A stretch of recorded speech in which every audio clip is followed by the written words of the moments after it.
the only thing that American films have really innovated, and that is the American Western. It is special and original to this country. Don't be a fool. You'll blow yourself up too. Step out while you've still got the chance. You won't deal with me? Okay, here's my answer.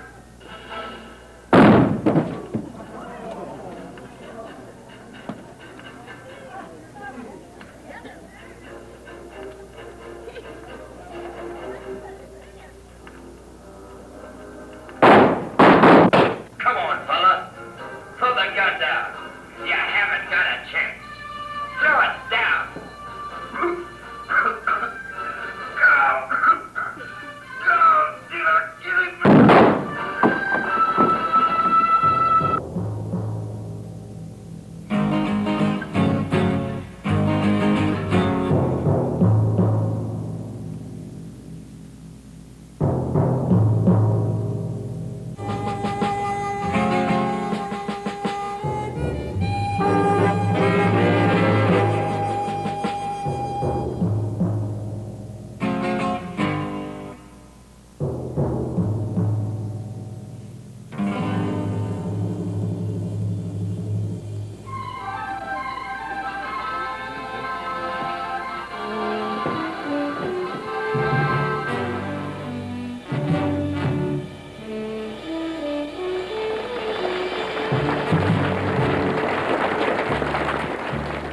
Old Tucson is a bridge in a waterless desert.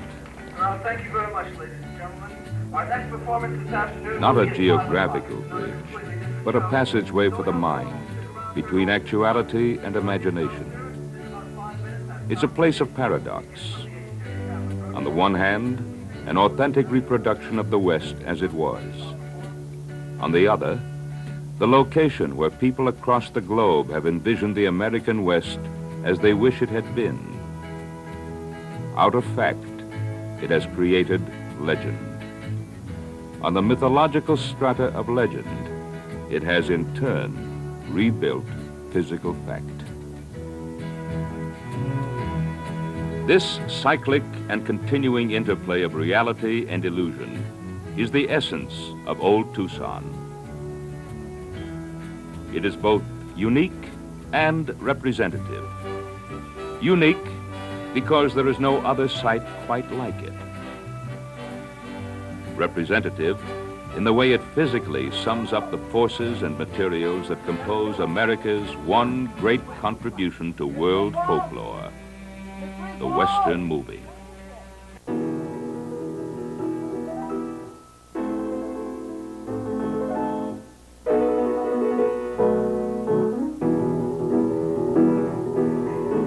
To speak of the Western movie is itself paradoxical.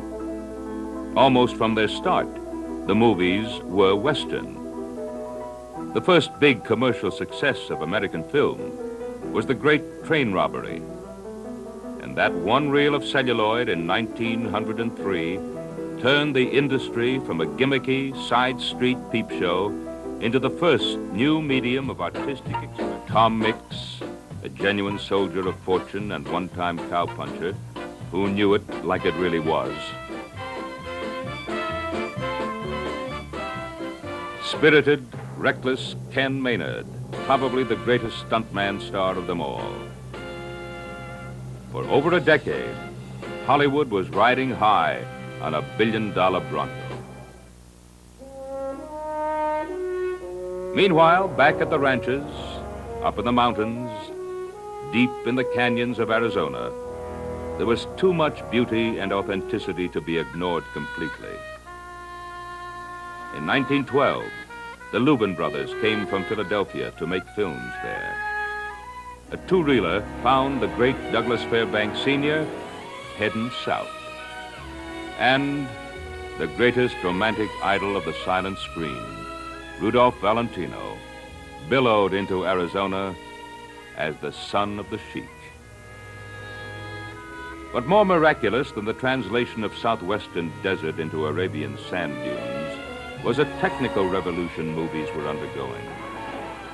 They had started to talk. Looming metallically on every cactus, concealed microphones rode herd on a new passel of western stars.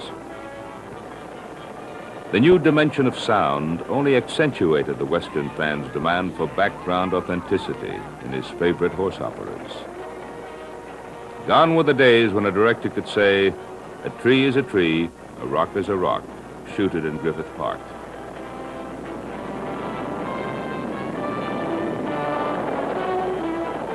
The quest for authenticity reached a high point in 1939 when Columbia Pictures recreated for its epic Arizona a complete western town. 12 miles from modern Tucson, the studio built Old Tucson, a meticulous reproduction of the old Pueblo, as the early pioneers referred to their city. The standard of accuracy set for detail made Arizona a landmark western, a standard that the big-budget films that followed on its heels had to match and meet.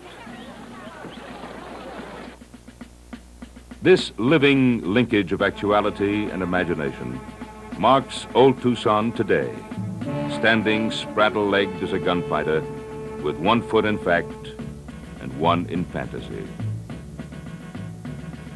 It was a heroic fantasy, and it demanded heroes. Among the stars, a handful stand out not merely by the force of personality, but with the insider's knowledgeability of Western film that arises from a devotion to the medium that spans a lifetime's career. John Wayne is that kind of actor. Beginning as a prop man in the 20s, he is so linked with the outdoor film that in the public mind, Wayne and Western are synonyms. A critic once remarked, "Some people say John Wayne grew up with Western movies. In fact, Western movies grew up with John Wayne." As far as the Westerns are concerned, the horse is the best vehicle for action that our medium has. You can show speed with a speedboat or a motorcycle or a train, but when you want action, you cut to the horse. Besides that, the stories we tell are American folklore, and the folklore of every country is understood by everyone in every other country. They're always basic stories of love, hate, and action. And I believe that through the Western, we have made the American folklore the most popular in the world. John Wayne and his breed of men stalked the dusty streets of legend to leave a permanent trace across the landscape of our imaginations. In the track of their booted and spurred footsteps, there plodded, tenacious as any bounty hunter, another group of movie makers, the great directors. They were the pioneers and innovators, men who took the grammar of film to invent a new lexicon for legend.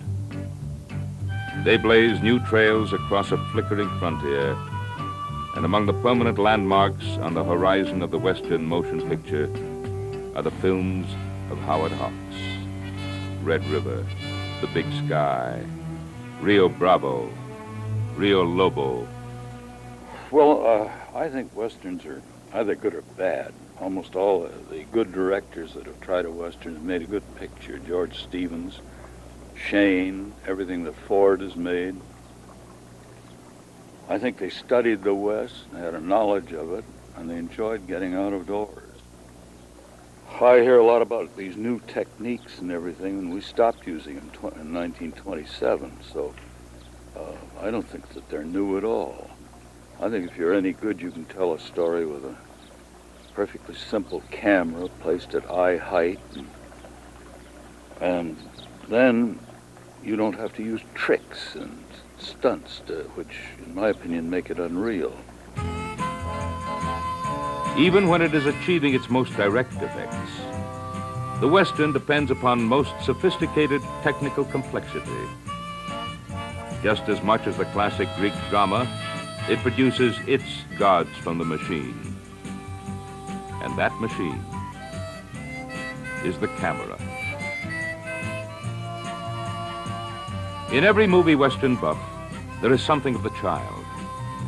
And not only of the child's awe of the myths and legends of the West, but of the technical magic of the motion picture which imprisons that folklore.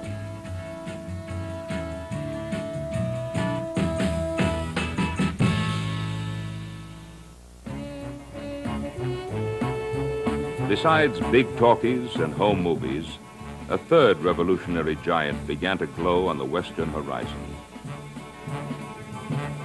The TV Western originated on sets like these.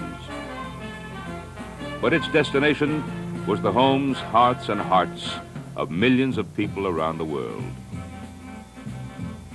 It grew its own giants, who season after season galloped regularly across Persian carpets, scarred linoleum, and grass mats in living rooms across the globe.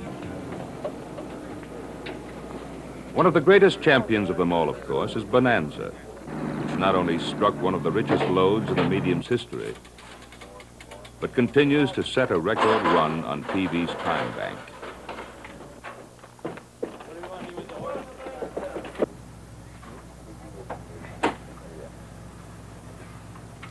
This is your second chance? In each of its manifestations, a silent movie, sound picture, or television film, the classic Western seems to attract one or two outstandingly dominant talents, either dramatic or directorial, that decisively direct its development.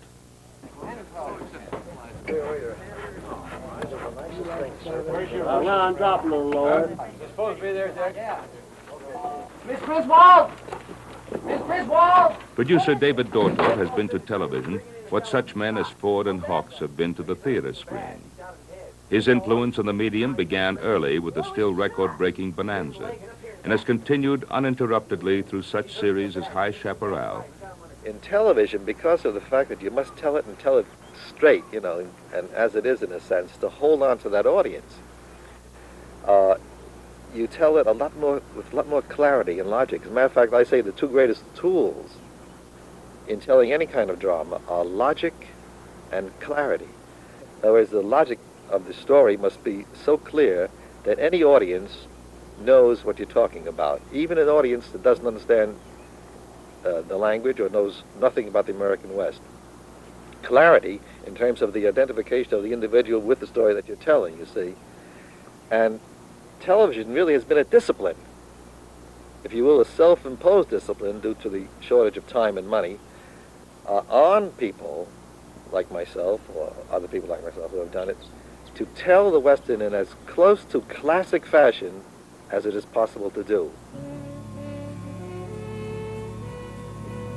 Whether on the small screen or the large, the simple Western calls for king-size economics. An expanse of space implies an expanse of action, and in the industry's terms, expanse and expense are usually synonymous. But if the Western generally calls for top budgets, it also calls forth motion pictures' top talents, and it gets them. Just as the movies and such locations as Old Tucson convert actuality into legend, the professional movie maker has a further task: to convert legend into film art. Paul Newman, both as actor and director, has brought one of the most versatile talents in screen history to the construction of film. His roles have not been confined to one dimension, ranging from an East Coast slum boy boxing champion through a tortured Tennessee Williams protagonist to a small-town pool hustler or a professional racetrack winner. But throughout his career, he has returned again and again to the Western. Interviewed on the Old Tucson set of Pocket Money, a leading professional actor turns a penetrating eye on today's Western as seen from a player's point of view. The obligation is always the same. The actor has to go to the character as much as he can comfortably. Sometimes that isn't always possible. But I have not found any limitations, no. You create whatever character you want. There are generally key words. In Butch, there was a word affable that made sense to me. In Pocket Money, there's his ex-wife calls him a baby.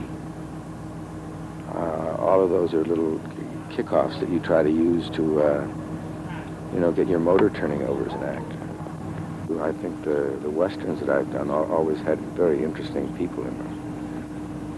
Butch was very special in that it was what I called a very verifiable adult fairy tale. I think one of the reasons that the Western may have been more successful it is less compatible with having a message.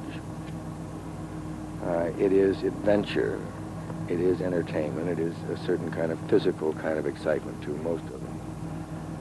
Yeah, he'll get a shoot 'em up and no one's going to tell him what life is like in the ghetto, and it's probably very comforting. In the great day of opiates, I don't know why the Westerns shouldn't serve as that. Opiate or psychic energizer, the Western seems to have established a permanent place in the imagination of the world's inhabitants. The men who held the keys that unlocked a new storehouse of legend were as varied and diverse as the audiences they appealed to. Their products ranged from the grandiose to the triple feature grind, from the epic to the ephemeral.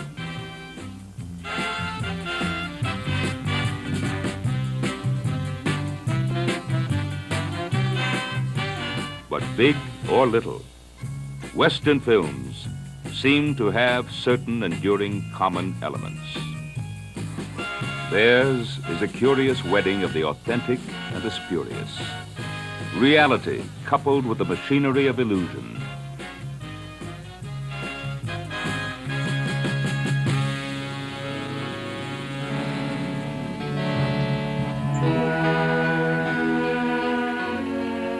The classic Western is America's contribution to world folklore, and each showing of a great outdoor motion picture turns the viewer into a temporary Columbus, rediscovering the American dream. For the brave new world, a brave new myth. Freedom, which was once an American invention, may be the key to it. Freedom of space through the vast surge of earth and sky. Freedom from time by the constant recapturing of the past into a perpetually vigorous present tense. Freedom to hope that valor does conquer viciousness, that honesty prevails over deceit. The traditional early Western often ended with the hero kissing his girl, or sometimes his horse, and riding off into the sunset. But the virtues he stood for never rode off. They ride again and again and again across the screens, large and small, of the world. The sun will never set on that empire of the unfettered spirit, which is the true territory of the classic Western.